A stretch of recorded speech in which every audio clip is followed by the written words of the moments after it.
Am I in focus? Is the lens... Ladies and gentlemen, welcome back to the shop. It is January here in northeastern Ohio, and that means that all the places I usually do my tool hunting, estate sales, tag sales, flea markets, and farm auctions, those things are off the table because it is too damn cold outside. So in the winter, I move all of my tool hunting in to antique stores. Now, I know what you're saying. Rex, antique stores are the worst for tool hunting. The selection sucks. The prices are sky high. I never get anything decent at those places. And believe me, I understand. It's not easy. But if you know what you're doing, if you've got a couple of simple techniques up your sleeve, you can find some excellent deals at antique stores. And it is going to take more work than some of the other places we've gone tool hunting. But it's worth it. Because what's the alternative? Just not buy any tools all winter? You know, honestly, don't even joke about that. That's not funny.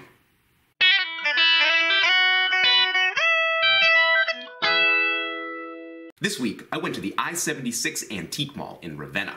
It's the largest one in northern Ohio, and I go here in the winter instead of wasting my time at a bunch of tiny mom-and-pop stores. And this place is anything but tiny. It's enormous. It's got hundreds of vendors, and it takes me a couple of hours to walk the whole thing. Now, when you're tool hunting at antique stores, there are two things that drive up the prices for you. The first is any tool that's pretty. So for instance, here I have a lovely screw arm plow plane that I bought at a flea market for $35. It's a great deal. The problem with a tool like this is that it's just too attractive. It looks too cool sitting on somebody's mantle. And so prices are always going to be bumped up on stuff like this because the people at antique stores, they're not selling this as a tool, they're selling this as home decor. And that's always going to bump up the price to a place where you don't want to pay it. The second problem you have is any tool that can be Googled. So here is my trusty Stanley Bailey 4.5 plane.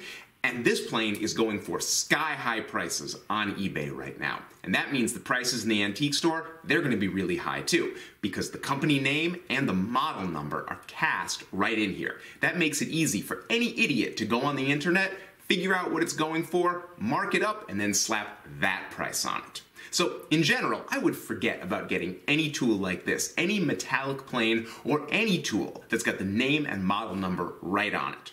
You're gonna have to be a little craftier and look for some different stuff. So right after I get into the store, I immediately find a stall with good tools. These transitional and metallic planes would make solid workers, but you can find them on the internet and they're a tiny bit collectible, so they're way overpriced. Then there's also this lovely wooden plane, and I often get great deals on wooden planes, but it's got the much hyped Marple's name on it, so it is also very, very overpriced. I'm not going to be going home with this thing. But antique shopping is a lot like going to the flea market. You find the best prices on the hidden gems. Instead of getting discouraged by the high prices on the table, I get down underneath to check out the stuff the seller doesn't value. Look what I find right away. A great little Sargent saw vise. Every hand tool woodworker needs one of these, and they're not always affordable or easy to find. This one's a good, compact size. Complete, totally working, and it's only $18. That's a great price if you're in the market. Now, it's got the name and the model number cast right in there. So why isn't the seller charging more money? Probably because saw vices are ugly, and so they wouldn't look good nailed to the wall of a TGI Fridays. On the lower shelves of these stalls, you can find useful tools that just aren't visually exciting. So here, we've got a couple of draw knives and several molding planes. These planes especially don't hold up well in the flea market environment. When I find them, they're often too damaged to bother with. But here, in a climate-controlled store, they're in good shape. And $18 is a decent price for a tool that you're actually going to use. Now this other seller has a whole rack of boring-looking tools like hammers, mallets, axes, and hatchets. Many of these are specific specialty tools, but the seller often doesn't know that. And that gives you an opportunity to get a bargain if you need a hewing hatchet or a brass hammer.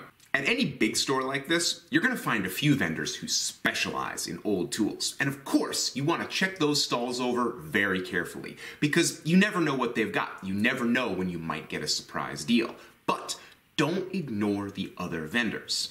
Anybody who specializes in old junk might have a couple of tools that are ripe for the picking. So look at this vendor. Nothing but tacky colored glass. You might go right by, but on this middle shelf, there's a jumble of useful old tools. It's obvious the vendor doesn't care about these and just threw them in a pile. The thing that really catches my eye is this little Craftsman bit brace. It's a compact size with the universal chuck, and it's in excellent condition. The asking price of $25 is on the high side, but this is an outstanding tool, and I find the small ones are kind of rare. If you need a good bit brace to go in a travel toolbox, this wouldn't be a bad deal. And right here on the shelf are plenty of solid old wrenches and other bits to go through. Who knows what you might find if you're willing to dig a little bit. Now, as you're looking, don't forget that you know way more about tools than most of the vendors. They're ignorant about this stuff. Generally, their ignorance makes them overvalue their tools. But sometimes, things go in the opposite direction. Check out this lovely moving Philister plane. It's a lot like the little Rabbet Plane that we made a few months ago, but bigger and with more features. This would be a great alternative to an expensive Rabbet Plane, like the Stanley 78, and this thing is in excellent condition. The only marking on the plane is Sandusky, and I guarantee you the seller didn't know what they were looking at, because $35 is a great price for a useful tool in this condition. If I didn't already own a couple of Rabbet Planes, I would snap this up for sure. Here's a good example of how tool seller ignorance can work in your favor. This is my saw vise. This is the Diston D3, and it's one of the most sought-after models of saw vices. If you go on eBay right now, these things are going for $50 plus, and then shipping on top of that, and they're heavy. I bought this for 20 bucks at an antique store, and as I was checking out, I said to the seller, hey, do you even know what this is? And she said, no, I have no idea. I just slapped a price on it at random. And I said, oh, that's great. Here's my card. Give me a call if you get any other tools in. I'd be happy to come have a look at them. You can also get great prices on very common tools like saws. There are so many hand saws in the world that most vendors don't even bother trying to get much money for them. This little hand saw isn't anything special, but it's in great shape, and it'll be ready to go without any long restoration. At $5, this would be a solid deal for anybody building up their shop. And let's not forget that antique stores also have another valuable resource: antique furniture.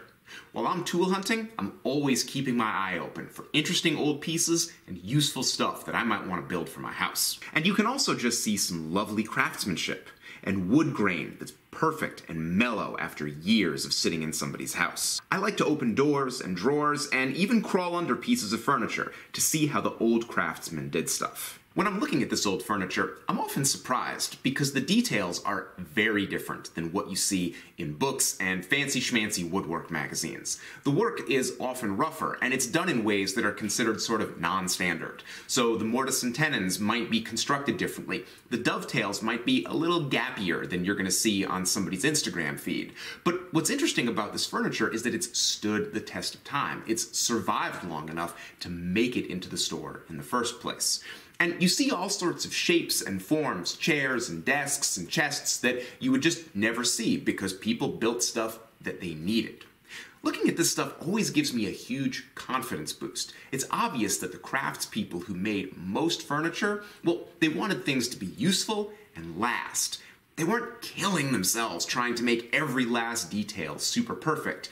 And their stuff is still around, decades or even centuries later. So check out this weird little chair. It's not super old, and I don't even know what to call it, but it's lovely. It would make an interesting project. I bet my daughter would love it. I also found this amazing old joiner's tool chest. It was clearly made by a master. It's got big, tight dovetails and the original sliding tills where the craftsman would have kept small tools and hardware. The lid is especially nice. Every detail is really just beautiful. Now, stuff like this tool chest, it always costs too much to buy. But maybe I'll build one someday. And before I go, I have a special treat for you. This is a genuine Stanley #1 bench plane, right next to its big brother, the almost as rare #2. Now, I have been tool hunting for a lot of years, but this is the only time I've ever even seen a #1 in person. And for a tool this rare, they're only asking $1,075, which is discounted a bit from the last time I visited this store. 3 years ago. Hey, antique store owners of the world, if your stock is sitting on the shelves for 3 years, you might want to rethink that business model a little bit. But whatever. If you're watching this video, you're probably a buyer, not a seller. And I bet you want to know what I actually bought at this thing. Just one thing. A lovely old carpenter's hammer. It's a tiny bit lighter and differently shaped than the more modern hammers that I own. The head is smaller, and so there's less chance I'm going to ding the work while I'm nailing things in. I'm much more interested in nailed construction recently, and I wanted a more furniture-specific hammer for that. This one also has a fantastic hickory handle, obviously handmade, beautiful octagonal shape, feels amazing in the hand, genuinely better than any of the fancy fiberglass handled hammers that I own. It's a really good tool. But the seller didn't know that, so I only paid $12 for it. I'm delighted with this. This is not a big tool purchase, especially for driving a long distance and spending like half a day, but a lot of the time, all I get is something small. When I'm antique store shopping, I'm often just scouting things out, seeing what's out there, looking at furniture pieces, thinking about stuff that I might want to build. The winter is a great time to build in this hobby. Read books, think about things. Plan your next move for when the weather is warmer and you can get out and do more stuff. And look, you might not be able to do any tool hunting this winter, and that's fine. Because when you can't buy tools, you should make your own, and I have got you covered on that. I have done a lot of super low cost, very effective tool builds recently. And if you haven't seen them yet, you should check out my DIY Rabbet Plane, my homemade Spokeshave, and my advanced joiner's mallet. These are very high quality tools that you can make for very low money, and I have plans available for them. I have links to them down in the description, and you can also just go to rexkruger.com/store, where I've got a whole bunch more plans, plus t-shirts, hoodies, links to the book I wrote, all sorts of good stuff. And before I go, I have always got to thank my patrons on Patreon. Videos like this that involve a lot of driving, time, filming, editing, they are expensive to produce. This is not a cheap thing to be involved in, but I can afford to do it, even during the busy holiday season, because of my patrons. They give me the financial support that makes all of this possible. And they're also just a fantastic community of people. They give me feedback on my work. They give me advice. They tell me about tools or books that I might want to read. It's fantastic. If you'd like to be part of this fantastic community of craftspeople, go on over to patreon.com/RexKruger and check out the early access and exclusive rewards that I have just for my patrons. And I say this in all of my videos, but I really mean it. I wouldn't be here at all if I didn't have people watching my videos. So if you're just sitting watching, thanks. I really appreciate it.